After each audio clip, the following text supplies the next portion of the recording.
Hello, fellow kids. I am a millennial. That means I was born between the years of 1981 to 1996. It also means I was a teenager during the second wave of the emo movement in the early to mid-2000s. As years went on, however, my friends moved on to different genres of music, whether it was indie rock or dubstep, God, those years, or even hip-hop as of nowadays. And emo music at the time was just kind of seen as a fad, a phase that people went through, and then they just kind of moved on to the next thing, as people do. But it seems like in recent years, emo has definitely made a significant re-emergence into the mainstream consciousness, whether it's thanks to social media apps like TikTok, where Gen Z kids are rediscovering these old songs that still ring true to them, or whether it was MGK's musical pivot from hip-hop to pop-punk, or even the reunion of the legendary emo band My Chemical Romance. But as an outside observer, and admittedly someone who never cared for the genre of emo, I gotta say this re-emergence feels really hollow to me. Stick around and I'll explain why. This is Dancing with Ghosts. Emo music was everywhere when I was a teenager, and I mean everywhere. You couldn't leave your house and go out in public without seeing signs of the cultural sea change. Most of the hottest festivals were headlined by acts like Fall Out Boy and My Chemical Romance. Hot Topics were filled to the brim with t-shirts representing this new hot genre. And the fashion, sweet Jesus, the fashion. As the years marched on, however, most of the people I knew grew out of the whole scene. I mean, it would be kind of sad not to. But as I said earlier, a certain nostalgia was brewing in the sky. You started seeing TikTok videos that were revisiting these almost 20-year-old songs. The heaviest users of TikTok, Gen Z kids, were getting turned on to a genre of music that rang true to them. Then, Machine Gun Kelly releases an emo album out of nowhere.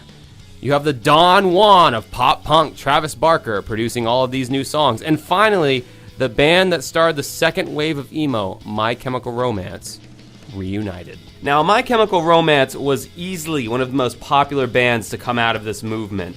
And when they announced that they were reuniting after however many years they had been silent, literally everybody collectively jizzed their pants. Except me, because I really couldn't give a shit. But trust me, everyone else was like losing their shit. But then something strange happened.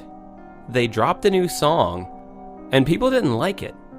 It got really bad reviews. This track still left a lot to be desired on the production end, on the writing end, and on the performance end, and for that reason, I think it's pretty much a dud.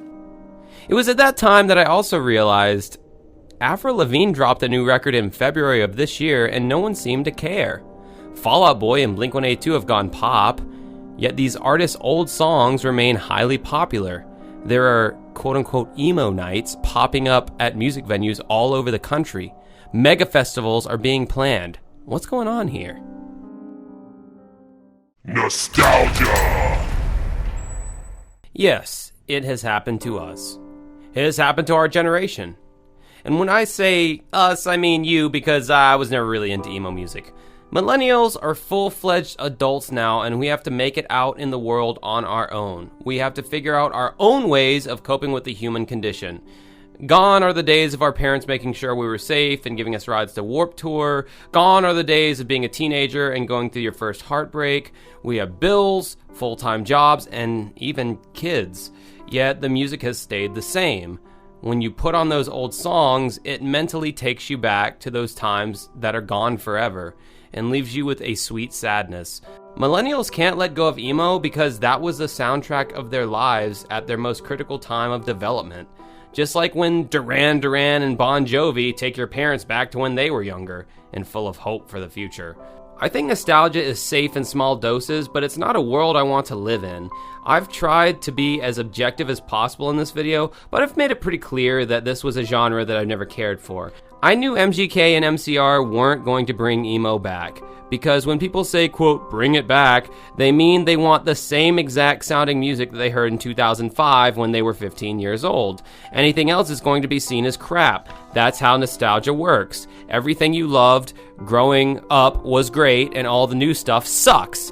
Artists who pigeonhole themselves too tightly into one specific genre are not permitted by their fans to evolve.